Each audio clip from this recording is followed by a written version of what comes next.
হযরত ওমর রাদিয়াল্লাহু তাআলা আনহু, তিনি আল্লাহ রাসূলের খুব জলিলে কদর সাহাবীদের মধ্যে একজন, যার ব্যাপারে নবীজি সাল্লাল্লাহু আলাইহি ওয়াসাল্লাম বলেছেন ওমর ফিল জান্নাহ, জীবিত থাকা অবস্থায় বলছেন, সুসংবাদ দিয়েছেন। আল্লাহ রাসূল যখন মেরাজে গেছেন, ওমর রাদিয়াল্লাহু তাআলা আনহু কেমন বড় মাপের সাহাবী, মনোযোগ দিয়ে শুনেন। রাসূল কারীম সাল্লাল্লাহু আলাইহি ওয়াসাল্লাম যখন মেরাজের মধ্যে গেছেন, তো সেখানে গিয়া হযরত ওমরের বাড়ি দেখছেন। আল্লাহ রাসূল বলেন, হযরত ওমরের এত সুন্দর বাড়ি দেখছি, আমার মন চাইছে একটু ওমরের বাড়ির ভিতরে একটু প্রবেশ করি। মেরাজ শেষে আল্লাহ রাসূল ওমর রাদিয়াল্লাহু তাআলা আনহুকে বলে, হে ওমর, আমি তো জান্নাতের মধ্যে তোমার বাড়ি দেখছিলাম, আমার খুব মনে চাইছে তোমার বাড়িটা একটু দেখার জন্য, কিন্তু আমি তোমার ভয়ে ঢুকি নাই, না জানি তুমি কি বলো। হযরত ওমর রাদিয়াল্লাহু তাআলা আনহু আবেগ আপ্লুত হয়ে গেলেন, বললেন, ইয়া রাসূলুল্লাহ, আপনার সাথেও কি আমার রাগ চলে? আপনার সাথেও কি আমার মান অভিমান চলে? বলার উদ্দেশ্য ছিল, হযরত ওমর রাদিয়াল্লাহু তাআলা আনহু এত বড় মাপের সাহাবী, যিনার মৃত্যুবরণ করার আগে আল্লাহ রাসূল জান্নাতের মধ্যে তিনার বাড়ি দেখছেন। সুবহানাল্লাহ। শুধু তাই নয়, হযরত ওমর রাদিয়াল্লাহু তাআলা আনহু এমন জলিল কদর সাহাবী, যিনার কথার উপর ভিত্তি করে কোরআনে কারিমের অসংখ্য আয়াতে কারিমে নাযিল হয়েছে। অনেকগুলো আয়াতে কারিমে নাযিল হয়েছে শুধুমাত্র হযরত ওমরের কথার উপরে ভিত্তি করে।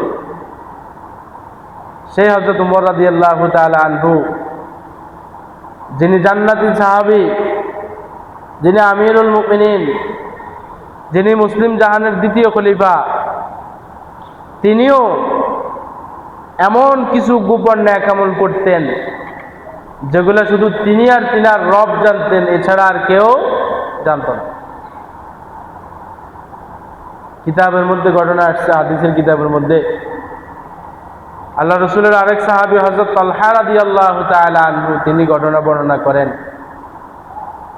যে রাত্রিবেলা আমি দেখতে পেলাম হযরত ওমর রাদিয়াল্লাহু তাআলা আনহু একটা ঘরে প্রবেশ করছে অর্ধ রজনীতে, রাতের মধ্যভাগে।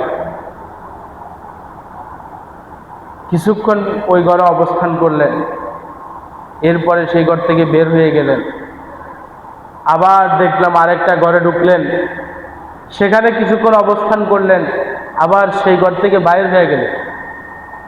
আবার আরেকটা ঘরে ঢুকলেন, সেই ঘরে কিছুক্ষণ অপেক্ষা করলেন, সেই ঘর থেকে কিছুক্ষণ পরে বের হয়ে গেলেন।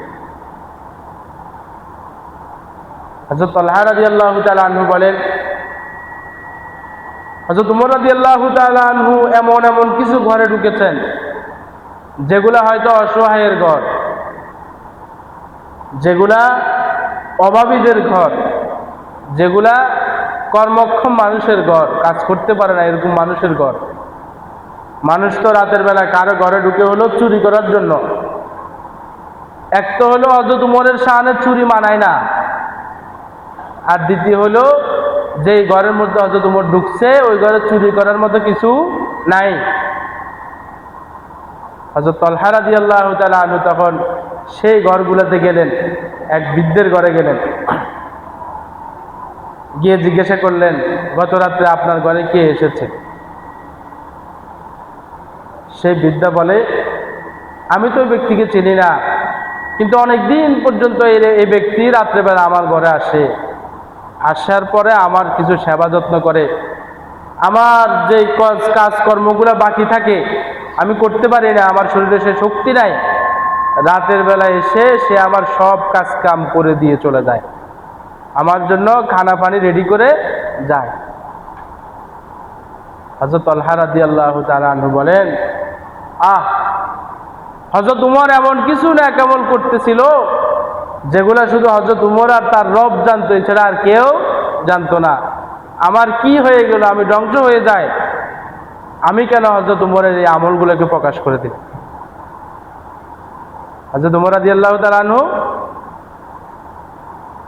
বিদ্যার ঘরে গিয়ে রাত্রেবেলা বিদ্যার কাজকর্ম করে দিতেন, কিন্তু এই খবর পৃথিবীর কেউ জানতো না। যিনি জানতেন তিনি কে? আল্লাহ তাআলা। ওনার জীবনে কিছু গোপন আমল করতেছিল উনি, যে গোপন আমলগুলো শুধু আল্লাহ এবং তিনি জানতেন, এছাড়া পৃথিবীর কেউ জানতো না।